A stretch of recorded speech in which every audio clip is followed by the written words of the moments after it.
Yeah, welcome back as a survivalist.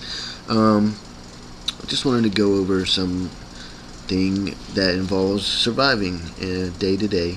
These are just some items that you should probably have on you anyways, just to get through the day, to survive in day-to-day life, and they can also be used in a unfortunate circumstance that someone is attacking you and you're in fear for your life, or you just don't like the fact that they attacked you. Okay, first of all, everybody's going to have a set of keys. Okay, this is a motorcycle key, so it's long. I like to put mine right there in between my pointer finger and my bird finger. It's a lot more stable. You can punch somebody with this. Catch them in the ribs a couple times. Knocking the wind out of somebody is really effective. Puncturing a lung would be extremely effective.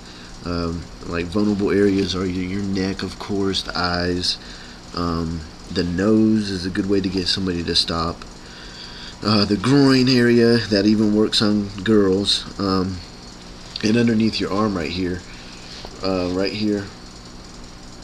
actually you have a nerve. If you can hit that right there, it can sometimes make somebody's arm go numb or limp even. But just stick to the basics. The throat, if you aim for the throat when you go to punch somebody, they put their head down to protect it, and you're going to hit them in the chin. That's called the button right there. Okay, and like I said, eyes and nose, they're very vulnerable too. So you get your key, you punch somebody in the throat with it, okay, or punch them in the ribs with it. They're not going to notice that you have a key, first of all, so they're not going to expect it. Another great item that I suggest everyone, man, woman, child, that is child that has been shown proper usage of a knife and is capable of handling it safely. Don't take it to school, of course, and stuff like that, but get you a small little knife like this. That way it doesn't weigh you down, doesn't get in your way when you're sitting down, stuff like that, bending over, stuff like that. I don't normally get small pocket knives, but I was given this one by a relative. It's one of his fishing resort, Camp Mac in Central Florida. It's one of his knives. He gave it to me because I was blowing him up about let me come down there and go fishing, so he gave me one of these, and he was like, come on down. But yeah, a knife. The way I would suggest using a knife in a life or death situation to get your assailant to leave you alone, you either gotta hurt him enough, and this applies to everything, hurt him enough to get him to stop. Okay, you don't gotta necessarily kill him or incapacitate him. So I say this is the best way. A lot of people would agree with me. There's probably people out there who wouldn't, but I mean, this is how you do it. You stick your thumb over there. Make sure that your knife's long enough to where you're not gripping the blade. This one's a little short, but I just stick my thumb down in there, and I don't mind cutting my hand a little bit to get somebody who's trying to kill me away. Okay, first of all, it's the same thing, same principle with the key. It's the element of surprise. They're expecting a punch. If you're coming down here trying to stab, they're gonna know what's up. You're gonna block it, be able to move out of the way, stuff like that. If you just go, especially if you're a woman, not saying women are incapable or anything, but a man, especially somebody who's a criminal and uneducated person, is going to think of you as a lesser opponent. They're not going to view a woman as much of a threat. So this is great. You go toe to toe with this guy, he's going to think it's funny. You know what I'm saying? They're not going to expect it. Slash him. Do what you got to do. Punch him square in the face. Just try to, when you go to punch, just try to hit him with the bottom of your hand and perforate him. That's all you got to do. Slice them a couple times with this. They're not going to want any more of it. If you're on the ground, hug them. Give them a hug in their back. It's really bad if you jam somebody in the kidneys from the back. Any kind of wounds to the back are really hard to repair. And you know, you get it in there, you wiggle it around, stick it in there, turn it, push it back out. Don't just pull it back out. Put it in there, turn it, push it out. Okay? It's going to create a huge wound channel. They're going to feel it, and they're going to want to get the hell away from you.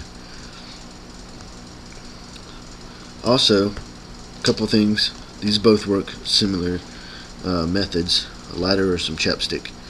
I don't really smoke cigarettes. I do every once in a while, but it's bad for you and make me feel like crap. I don't know why I smoke them whenever I do buy a pack. But put them in your hand.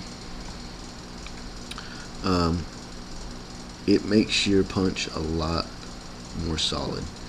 It'd be like hitting somebody with a bag of hot nickels as opposed to hitting them with a center block. This makes your hand a center block. Now,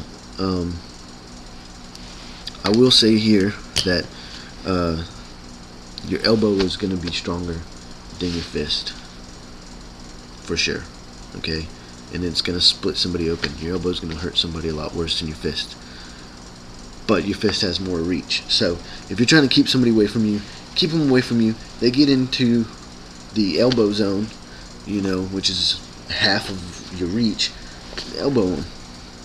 Remember, eyes, nose, throat.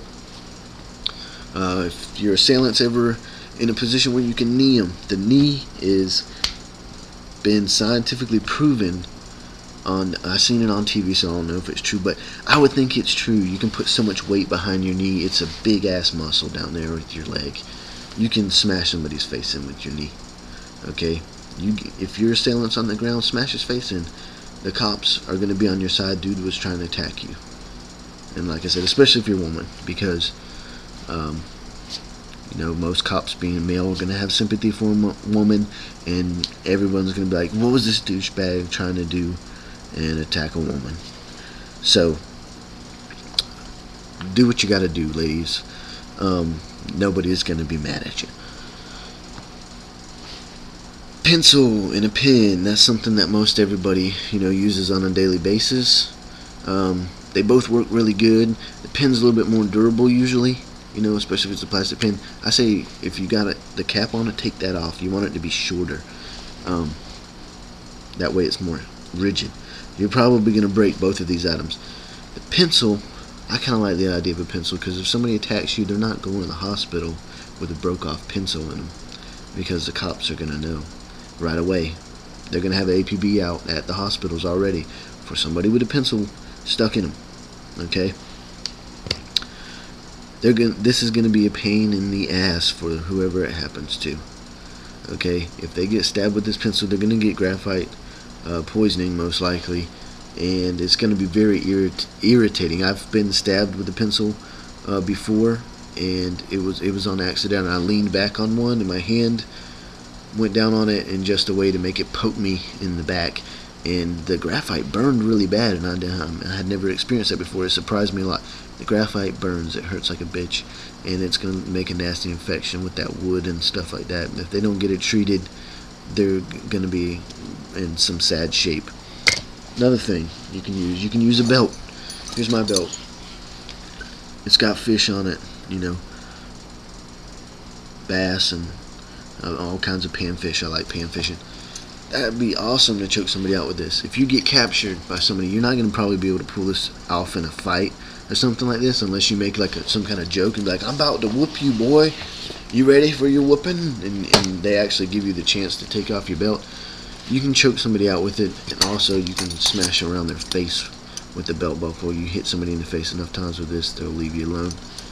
Your shoes, you can stomp a mud hole in someone's ass if you got on some good boots. A regular shoe, you can use it as a weapon too. Use the laces. That's a good choking device if you're ever captured or something like that. Improvise. You know, grandma's vase, the trophy. Inanimate objects, they're not as important as your life. Smash it over your assailant's head if you're in your house. But the main thing is to get away and survive. So if you can get away, you can survive.